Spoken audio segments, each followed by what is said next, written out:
Hey guys, welcome back to another episode of Perspectives. Super excited to talk to you guys again. And I have to say, I have to be a little honest, I had a little bit of a roadblock. I was wondering what do I talk to you guys about because my objective is every time I come on this show and I'm talking to you guys about a bunch of things, it needs to be something that has a little bit of my own perspective into it and is extremely informative for you guys out there. I was sort of debating what do I talk to you guys about, and then it hit me that I probably should talk to you about this very idea of hitting roadblocks, right?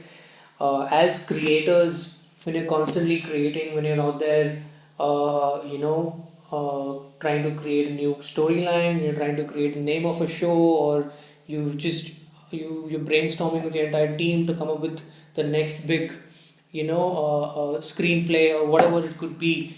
The point is that it's extremely normal and natural for all of us in the creative fields to be in a scenario where we're just stuck. We don't know what to think or what do we how do we come up with new ideas or where do we seek inspiration from, right?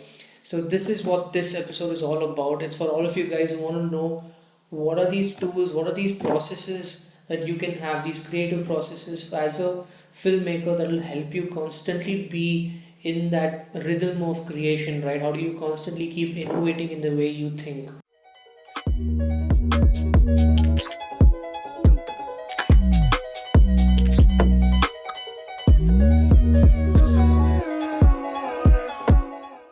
So the first thing I want to talk to you guys about is the idea of cliches, and that you don't really need to avoid them. So there's going to be a lot of people, especially if you're getting started, who are going to tell you that, listen, dude, that's super cliche. Let's please avoid it, or that's super tacky. And even you as a creator are going to be constantly worried when you come up with ideas. Damn, like, is this? Are people going to judge me? Is this something that's too cliched? It's been done by a million people before. I should be looking at doing something unique. And my answer to you guys is don't put yourself under the burden of thinking like that, and know it's completely alright to do cliches. It's this interesting article I probably read from a photographer who was talking about this with the street photography, and he was starting out. He overcome his process of coming up with some brilliant photographs on the street and for a lot of media houses through the process of doing cliches. So he says how the only way you can get away from cliches is by doing it, by taking it out of your system. So don't be afraid, do those cliches, do whatever it is that you need to do. Know that your first few ideas are never going to be great, no matter how experienced you are. The same go with cliches in any form or medium that you're going to be doing. So don't be worried about cliches. And you know what? Sometimes cliches are not bad at all, and cliches are not enemies. You when you're creating, you'll realize that somewhere cliches have an ability to connect and make the viewer find what they're watching a little relatable. That's why you see so many films and pieces of content out there that are sort of just regeneration of things that have been created and have been tropes that have been done again and again, done and dusted. And the reason people keep going back to it and doing it because there's a sense of familiarity. You will like those cheesy rom-coms that people watch. Those are never going to go out of fashion, but what makes it unique and a little different is your individual perspective and personal take on it. So, super quick end to that really long point. Don't be afraid of cliches. Keep the cliches going and get them out of your system. Eventually, you will get your own flow and find the ideas that you are going to be super proud and happy about. Second thing I want to talk to you guys about is to look around you.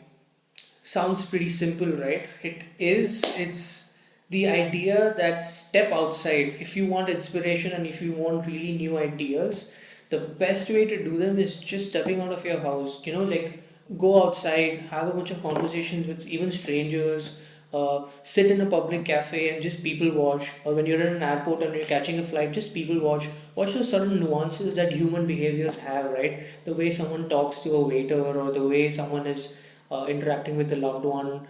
There are going to be these, or those funny conversations you overhear when you're on a train journey. There are these narratives that you can catch on to in these really, really mundane human scenarios that happen across our everyday lives, and that's where a humongous chunk of creative inspiration lies. So look around you. For example, if you notice designers, in the design field are going to step out when they're stuck and when they want creative inspiration. What they do is they go outside, they look at the real world, they look at structures, they look at composition, they look at different kinds of typography and fonts that are out there to just get those creative juices flowing. The next thing I want to talk to you guys about is to search beyond your realm. So the general habit is that when you're looking for creative inspiration, what you do is you sort of try looking for ideas within the realm you exist in. For example, if you're a scriptwriter, you start looking at maybe inspiration in the films that have existed before, or cues from directors before, or you read older scripts. But know that creative inspiration actually exists way beyond all of that, right? Stop putting blinders in front of yourself to look for ideas. For example, let's say you're writing a script that's about a horror film. What you do is you can probably have inspiration based on a certain music you listen to, or inspiration could come from a certain haiku or some poetry you just read, or some topic on science or astrophysics that sort of intrigues you. For example, let me give you an example. I was reading this advertising book written by Piyush Pandey, and he talks about how a bunch of his inspiration comes from his childhood and his love for cricket. A bunch of his ads you'd see some sort of a inspiration from cricket being plugged into it.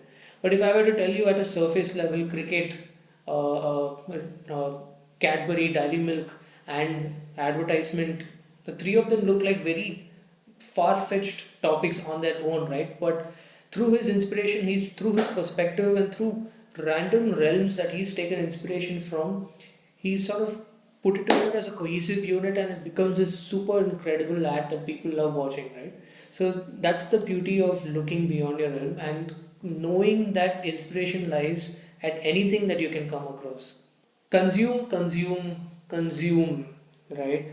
What I mean by that is the more right information that you have in you, the right kind of content that you consume is going to help you come up with more and more ideas. So this means watching as many films as you can, reading as many books as you can, reading as much poetry as you can, talking to as many people as you can. The more content that you consume, the more ideas you're going to have, the more inspiration you're going to have. So keep looking out for interesting things to watch, interesting things to read, interesting music to listen to. There's, especially in this day and era, in fact, I'm going to say there's so much information, you probably have to be extremely careful about the kind of information you consume too.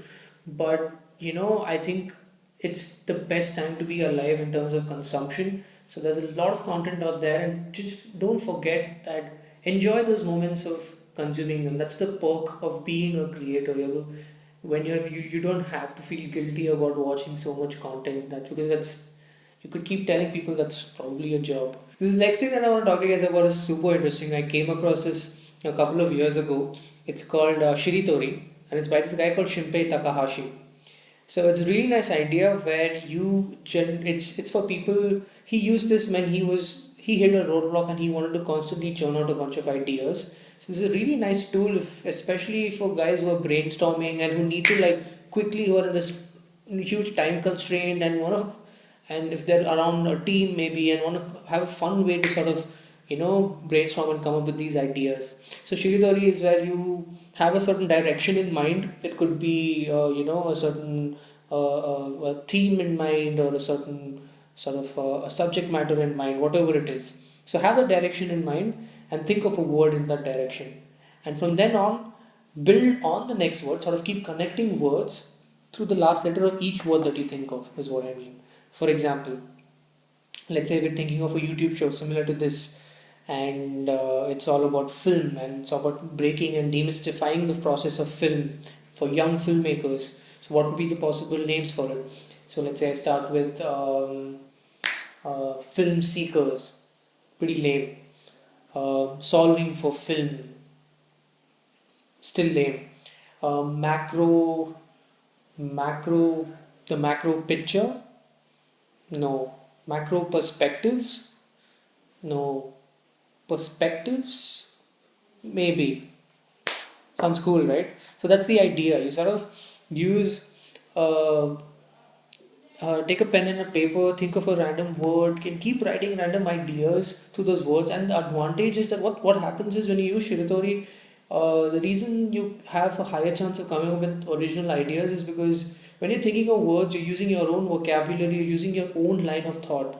So the possibility of your own perspective and your own originality coming out of it is higher, and that's why Shiritori works like magic.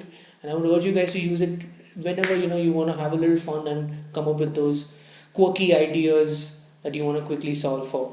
Alright, the last thing I want to leave you guys with this is a very important thing I think has that can help a lot of people out there. It's to meditate, and it's not your general sense of meditation, but it's a form of it, and the intention of it and the objective of it is to constantly train your brain to have a sharper sense of focus and a sharper sense of attention in terms of grabbing all the information around you. So all of these tools that I've been talking to you about and giving you cues about, uh, uh, a culmination of that is this. Like, I mean, all of it can be used a little better if we practice this. So I'm going to explain what this is exactly about. So essentially, I want you guys to close your eyes. Just close your eyes and listen to every single sound that is closest to you, right? You like, and it could be the sound of rain that's pouring outside. It could be the sound of traffic. It could be the sound of birds chirping. It could be someone having a conversation. So I want you to close your eyes and just focus on all of these ambient noises and sounds that you're hearing, and keep going further and further and further and further as far as you can, and switch between each and every sound. Switch between the sound of the birds, sound of the traffic, sound of someone riding his or her bicycle, someone having this conversation. Keep switching, and what you're doing is you are consciously training your brain to just be more and more and more and more attentive. And it's an incredible tool, especially for us people, for us filmmakers, where you never know from where you're going to seek inspiration. It could be a sudden conversation with someone. It could be looking at a random pamphlet somewhere with good design. Right? Ideas are just there everywhere. So it's important that we train ourselves to be extremely attentive to scenarios, situations, visuals. Right? So doing this really helps. It really helps get you that sharp focus that you need to churn those ideas you have to. So this is it. I hope these tools are a little helpful to you guys. I hope it's something that can really solve for that creative block that some of you might be having at the moment or sometime in the future. And I actually request you guys to let me know if some of these cues have helped you, and if you know reach out to me. I'm gonna probably even leave my email ID and my Instagram handle down. Reach out to me, tell me if these cues actually helped you. Let's have a conversation, and that's what I want this show to be about as well. And yes, I think that's about it. Thanks for watching again. Thank you so much for the privilege of your time, guys. And I'm looking forward to keep doing this again and again. Hopefully, with not a creative block next time. See you guys.